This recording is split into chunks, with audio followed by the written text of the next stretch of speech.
One, two, three, funk it.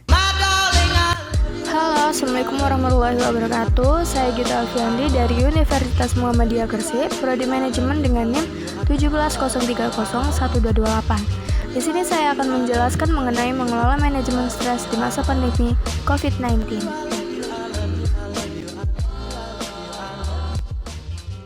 Berikut ini merupakan sedikit pemaparan mengenai bagaimana mengendalikan manajemen stres di saat pandemi COVID-19. Menilai kata stres. Stres terbagi menjadi dua, yaitu eustress dan distress. Eustress sendiri ini muncul saat penyebab stres bisa dikelola menjadi hal yang positif, misalnya menjadi motivasi. Dan distress di sini kebalikan dari eustress. Distress ini muncul saat terlalu banyak stres dan tidak ada kegiatan atau hal yang dilakukan untuk meredakannya. Dan efek yang ditimbulkan distress ini diantaranya kecemasan yang terlalu berlebihan dan sampai bisa saja menjadi depresi, dan hal tersebut yang ditakutkan karena bisa berbahaya.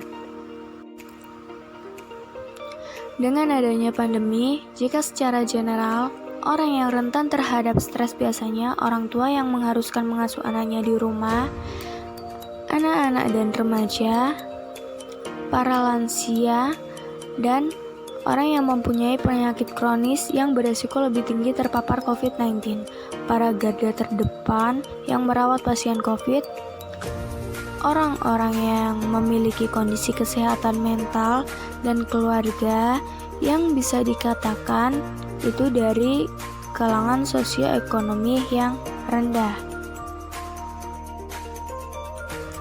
Dan manajemen stres ini merupakan cara yang banyak digunakan seseorang untuk mengurangi dampak buruk dari pengalaman stres agar tidak mengalami stres. Hal yang dapat kita lakukan untuk mengelola stres pada diri sendiri. Yang pertama, itu upayakan agar tetap di rumah saja, seperti menjauhi berita-berita yang negatif soal COVID-19. Dan yang kedua, selalu jaga tubuh kita, seperti membiasakan makan makanan yang seimbang, lalu berolahraga secara teratur dan cukup tidur, serta jauhi minum-minuman beralkohol dan obat-obatan dari luar. Yang ketiga, sempatkan waktu untuk bersantai atau mencoba aktivitas lain yang disukai. Keempat, terhubung dengan orang lain, seperti curhat pada orang yang dipercaya tentang kekhawatiran dan bagaimana perasaan yang saat ini dirasakan. Kelima, dan yang paling penting, mendekatkan diri pada Tuhan Yang Maha Esa dengan membaca kitab suci, berdoa, atau bisa menyaksikan siraman rohani secara online. Dan yang terakhir, hubungi konselor, psikolog, atau psikiater jika distress yang dirasakan itu sampai mengganggu kegiatan secara berlarut-larut. Lalu pertanyaannya pasti, bagaimana sih cara kita untuk membantu orang lain melakukan manajemen stres? Di sini anak-anak dan remaja itu bergantung bagaimana orang dewasa di sekitar mereka, dan usahakan untuk tenang dan percaya diri. Beberapa perubahan yang harus diperhatikan oleh orang tua, yaitu tangisan atau iritasi berlebihan yang dialami anak kecil, kembali ke perilaku yang tadinya sudah dikuasai, misalnya mengompol saat sudah lulus toilet training. Pada anak, kekhawatiran atau kesedihan yang berlebihan, kebiasaan makan dan tidur yang tidak sehat, perilaku lekas marah dan bertingkah pada remaja, mengerjakan tugas sekolah secara online.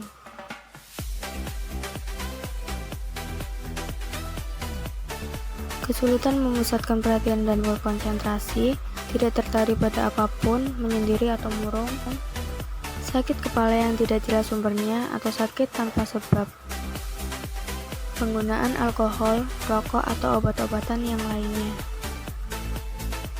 Di sini ada sedikit tips untuk orang tua. Sedikit berdiskusi seperti jawab pertanyaan dan berikan fakta COVID-19 dengan cara yang bisa dipahami anak dan remaja. Yakinkan bahwa mereka itu aman bila tetap di rumah aja. Caranya berikan kasih sayang dan perhatian yang lebih dari biasanya agar mereka ini tetap merasa aman.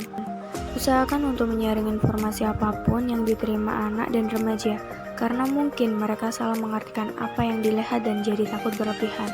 Jika harus sekolah atau kuliah dari rumah, buat jadwal untuk kegiatan belajar dan kegiatan santai yang menyenangkan.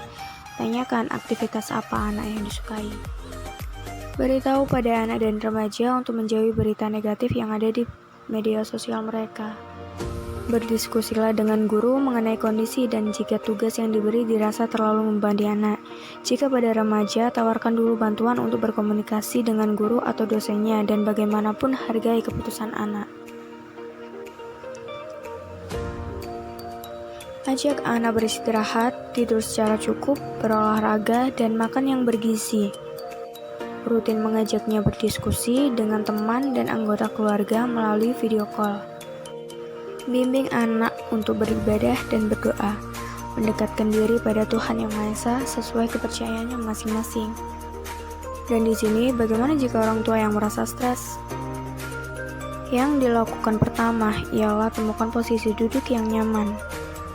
Kaki rata di lantai, lalu tangan diletakkan di pangkuan. Bernafas secara teratur, melihat sekeliling, tutup mata, dan rasakan apa yang ditangkap indera pada tubuh. Lalu, tanyakan pada diri sendiri, apa yang aku pikirkan sekarang? Dengan memperhatikan pikiran, apakah itu negatif atau positif? Dan perhatikan bagaimana perasaan secara emosionalnya, apakah merasa sedih atau gundah? Dengarkan nafas saat keluar masuk. Di sini bisa meletakkan tangan di perut dan merasakannya naik dan turun. Dan katakan pada diri sendiri, tidak apa-apa, atau aku baik-baik saja, lalu panjatkan doa agar lebih tenang. Pikirkanlah hal yang bahagia, dan pikirkan lagi bagaimana efek yang ditimbulkan pada anak bila Anda lepas kendali. Tentunya anak tidak ingin terluka, sedih dan marah, atau malah menjauh dari Anda yang marah-marah. Jika sudah siap, buka mata perlahan.